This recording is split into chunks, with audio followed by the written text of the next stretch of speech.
Hello, hello, everyone. Welcome to yet again another filmmaker interview, one of my favorite parts of Garden State Film Festival.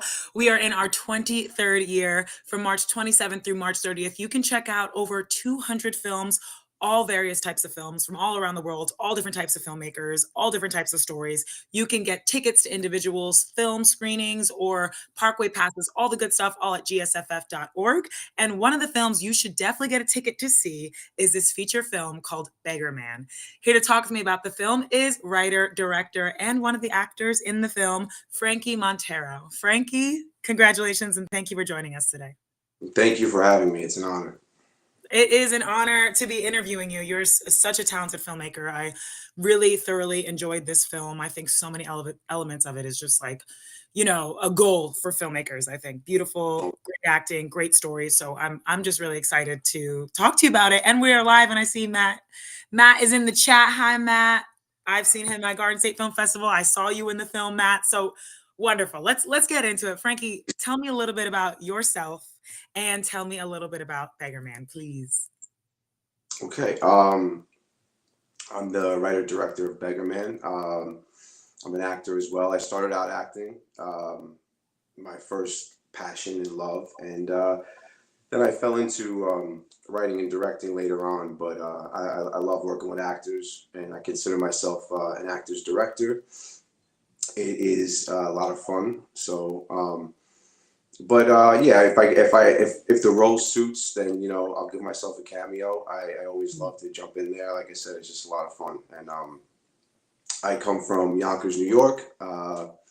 Grew up, loving New York films from Spike Lee to Martin Scorsese, and pretty much I tried to put my experience into Beggarman. It's very personal to me, so I try to keep films personal, and it's my New York, my experiences with the New York. I think there's many different New Yorks for New Yorkers, and this is pretty much the stuff that I grew up around and I'm passionate about, and things that I've been seeing in the last several years, and that's pretty much where I got inspired to write it, just kind of observing the streets of New York. Love that. And I don't know if we can give anything away about like who Beggarman is, who the story kind of follows. Is that something we want to wait for everyone to see? Well, I mean, it's you can tell a little bit about it. I mean, it's in the synopsis. Yeah, He's a homeless veteran, and he's that's like, all I want. Yeah, that's yeah. So. yeah. I think it's such an important story. I mean, that's something. I don't know if this film Beggarman is set in the 70s or the 90s, or No, is it have feelings well, of? there's a lot of confusion about that, I guess, from the wardrobe and certain things like that. But no, it's set in the modern day. I Okay. try to just make an interesting story revolving around the main character being homeless. I always thought that that would be interesting in a film, and in this one it's a thriller, so it's a little bit different. But yeah.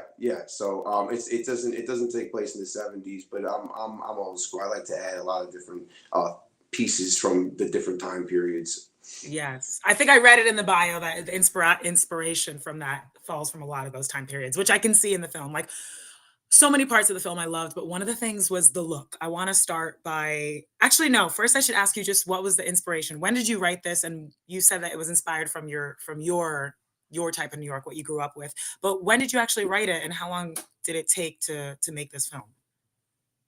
Um, I began writing it in 2022, and Mm, I was in the festival run of my first feature film, The Operation, and I was working on a couple different projects, and this one came about just from observing, I would say, one or two specific homeless people.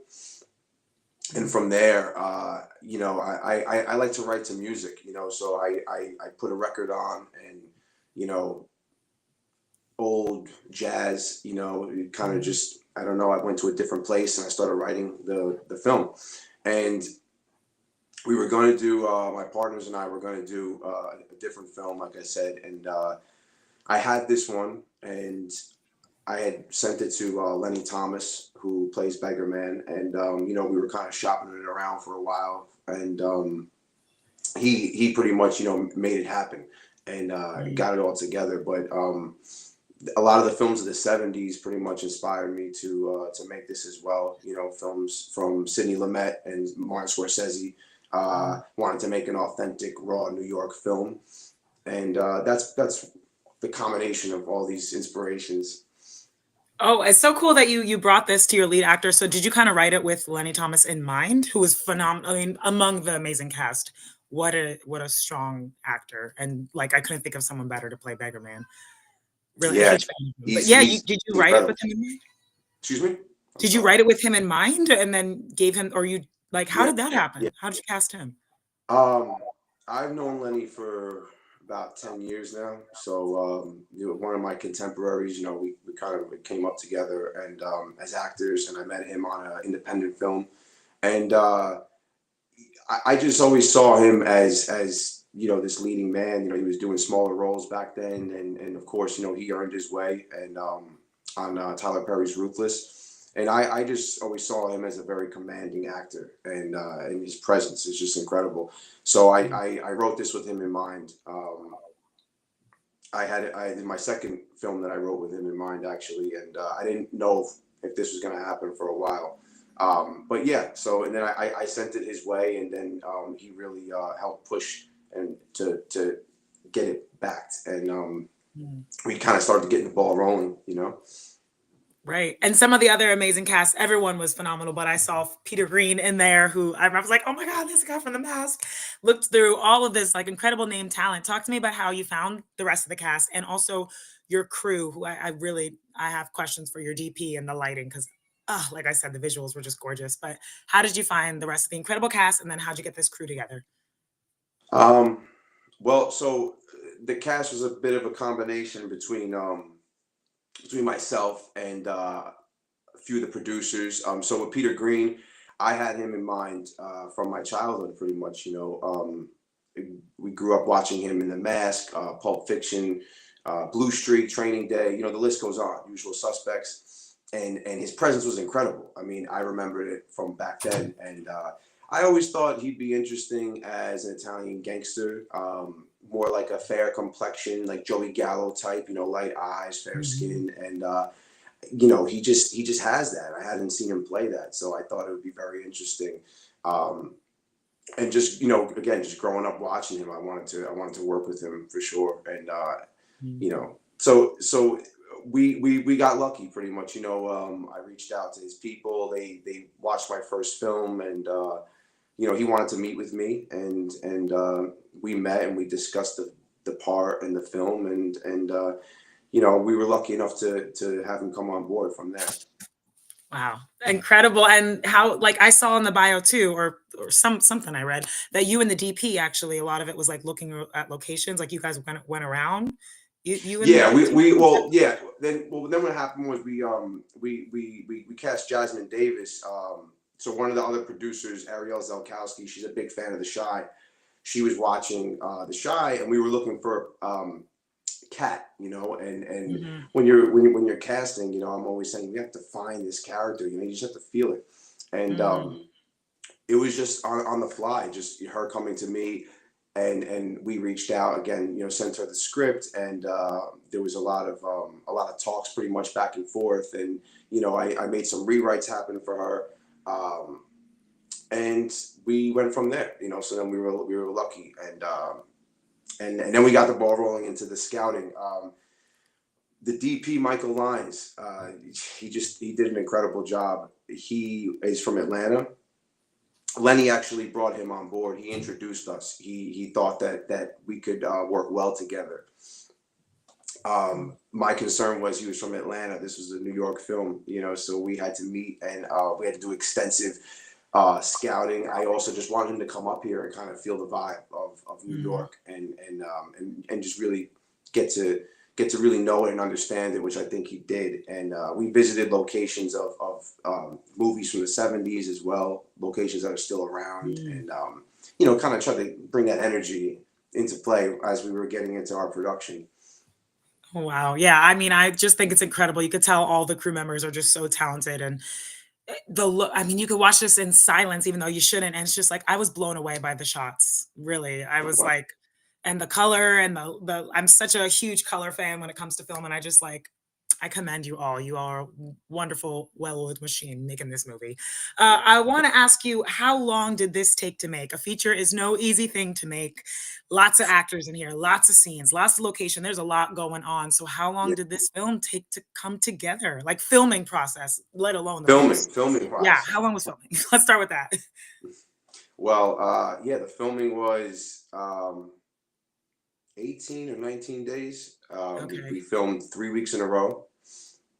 I think there was we took the weekends off except for the last weekend. We had to squeeze a couple extra shots in, and I mean it's very difficult with a movie like this. It was about I think an 87-page script, Mhm. and you're a lot of setups. And in You New know, I had York a too, there's, like, specific so vision. many Yeah, yeah. rules about On the filming in New subway, York. subway scenes, the crew wanted to Yeah. kill. Oh my gosh, but you guys pulled off, and what about post? What was, like, the was that a long time?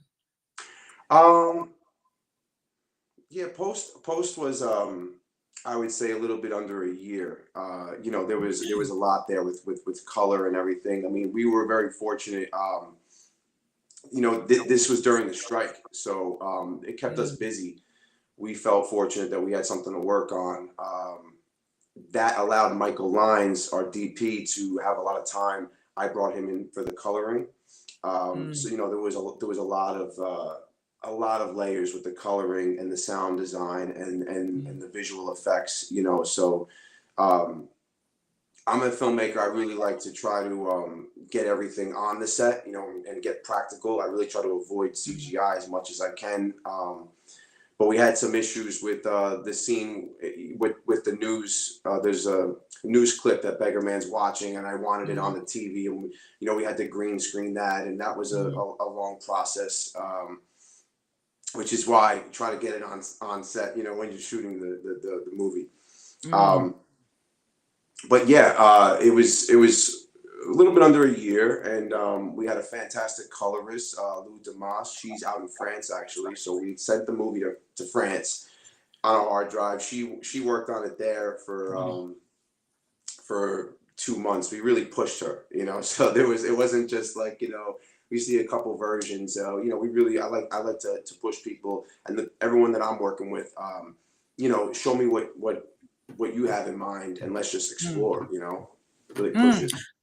I love that, and I mean, there's a couple things, like, you just saying that, and earlier you said you're an actor's director. I definitely wanna ask, like, specifically what was important to you when directing Beggarman? And this is your second feature, so in general, just, like, what do you think, makes a successful director, and what do you really like to do as a director? Some of the things, I'm sure there's a lot. Yeah, I mean, and you know, we're all learning. We're all learning Mhm, as we go. What I'm learning is that you have to really put your foot down, you know, and you really have to stick to your guns. And I think that there's a lot of, you know, a lot of people try to put in their 2 cents, and you know, even coming from an actor's standpoint, you know, I do appreciate ad libs and improvisation as long as the scene calls for it. You know, I'm mhm, not a dictator in any sense, but you know, I think you have a vision, and I think as a director, filmmaker, you want to stick to that vision. Um, there's a reason for it, you know. But I like to try things and but really try to stick to your vision. I would say, and mhm. you know, and don't be intimidated. You know, and stand your ground. Definitely can be intimidating, Yeah, trying to make a feature or anything at all, especially when things start to go wrong, which inevitably sometimes it does. But I love yeah. that. Have your vision, stick to the guns, but also at the same time be open to like the other talents and ideas and collaboration. You speak of vision. Did Beggarman come out how you first saw it when you were writing it? Like, what did it match the vision in your head? Did it exceed expectations? How do you feel about this film that we're going to see at Garden State Film Festival? Um, I mean, you know, it's funny. There's a lot of it that I love. A lot of it that I Mm, love. I think as if I know for me personally, I think you know, you could always nitpick yourself, and you know, as an actor, you could pick yourself apart in absolutely. tapes or your performances. So that's kind of how it is for me directing. You know, there's a lot of things that I love. There's things where you know, I want to get a little bit better in that. but I think I think in the grand scheme of things, it was bigger than I imagined. You know, Mm. we shot on the Venice 2. I mean, that is a camera that Michael Mann was shooting $100 million movie on Ferrari, Mhm. and we're running around the subway with it. You know, we had no business doing that. So, you know, anamorphic, big wide lenses. You know, I did not think that I was going to shoot on that scale either. So I'm fortunate. It is bigger than I thought. Wow. I always want to ask what filmmakers shot on. Thank you for saying that because I'm like, do people want to give away what they shot with? But like, that's an amazing thing, and I'm so happy you said that because I was wondering, and I Yeah, stopped myself yeah, from asking. yeah. Well, we talked a little bit earlier. You are going to be at Garden State Film Festival this year, right? To see this Yes, in an audience with our Garden State audience. Amazing. yes, I'm so yes. excited you'll be there. Congratulations to you, the entire cast and crew on making such an amazing feature film. Let me tell everyone watching how they can see it. It will be playing at the Cranford Theater Saturday, March 29th. The film block is 6:15 to 8:30 p.m. Get those tickets at gsff.org. You can get individual tickets to see this film, any films, or weekend passes, parkway passes. There's a bunch on there. Frankie, anything else you want to say before we sign off tonight? Yeah, I mean, everyone can stay tuned and follow us on Instagram, Beggarman Movie, and Old York Pictures if you want to see, you know, just keep in the loop and see what's going on Mhm. next. Everything as far as Beggarman's concerned. Amazing. I'm definitely going to check that out and find you on there because I know that there'll be many more features to come and many more films, and I can't wait. So congratulations again, and thank you, Frankie. I'll see you at the festival. Absolutely. It was a pleasure meeting you. Thank you so much for the time. My pleasure. Bye, guys.